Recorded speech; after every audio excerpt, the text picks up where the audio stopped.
நாம் தமிழர் கட்சியை பொறுத்தவரையும் சீமானவர்கள் வந்து ஒரு பட்டிமன்ற பேச்சாளர் மாதிரி பேசுறாரு, நிறைய கைத்தட்ட பெறாரு, நல்ல வியூஸ் வருது பார்க்குறாரு. அந்த போதையிலே இருக்காரு அவரு. அதை தாண்டி நாங்களும் எங்களையும் சேர்த்துங்க. உங்களுக்கு எல்லாருமே அப்படிதான் இருக்கீங்க. ஸோ கட்சி வேலைகள் இந்த மாதிரி ஆக்கப்பூர்வமான விஷயத்தை விட இந்த ஒரு இதுவே போதும்னு நினைக்கிறீங்களா?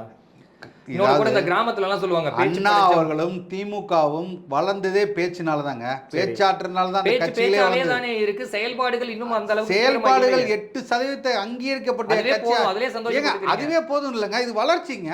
நாங்கள் தொடக்கும் போது 8 இருந்தோமா? இல்ல 1.1 இருந்தோங்க, இன்னைக்கு 8.2 வந்திருக்கோம். இதுவே வளர்ச்சி தானே. ரூபா காசு கொடுக்க நீங்க ஏன் அதை பேசவே மாட்டீங்க? இந்த மண்ணில் இந்த ஜனநாயகத்தில் நாங்கள் ஜனநாயகத்தை நம்பி மக்களோட கூட்டணி வச்சு எந்த பொய் வாக்குறுதியும் கொடுக்காம ஏமாத்தாம ரூபா காசு கொடுக்காம ஓட்டை விலைக்கு வாங்காம நாங்கள் வாங்கியிருக்கோம். அதாவது வீரியத்தை விட காரியம் முக்கியம்னு சொல்லுவாங்க. இப்படி நம்ம எல்லாம் பேசி பேசி இருந்து கடைசியில் என்ன பார்த்து சாதிக்க போறோம்? எவ்வளவோ சாதிச்சிட்டோங்க. இந்த மண்ணில் எவ்வளவுங்கிறீங்க. அதான் அதிகாரம் இல்ல. ஒரே நிமிஷம் சொல்லிக்கிறீங்களா? எல்லாருமே இருக்கீங்க.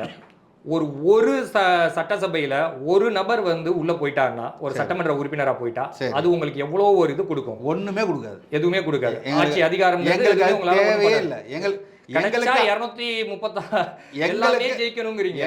117 இடங்களை வெல்ல வேண்டும். மெஜாரிட்டியா வந்து இந்த ஆட்சியை பிடிக்க வேண்டும். அவ்வளவுதான். எவ்வளவு காலம்? 50 வருது 30 வருடம்லாம் எங்களுக்கு தேவையில்லை. எங்களோட ஒரு வேண்டவே வேண்டாம். எங்களோட ஆட்சி வரை நாங்க ரொம்ப தெளிவா கொடுத்துருக்கோம். நாங்கள் ஆட்சிக்கு வந்தால் இந்த ஆட்சியை எப்படி நடத்துவோம், இந்த மண்ணை எப்படி சொர்க்கமாக மாற்றுவோம் நாங்க சொல்லியிருக்கோம். அந்த கற்பனை எல்லாம் நல்லா இருக்கு. கற்பனை தான் ஒரு மனிதனுக்கு. வேற என்ன வேணும்? நீங்க கற்பனை வந்து செயல் திட்டமா எப்படி சாத்தியம்? ஏன் ஆகாது? நாங்கள் இந்த மண்ணில் நீங்க இன்னும் ஆட்சி அமைக்காம பல திட்டங்கள் செயல்முறை கொண்டு வரப்பட்டிருக்கு.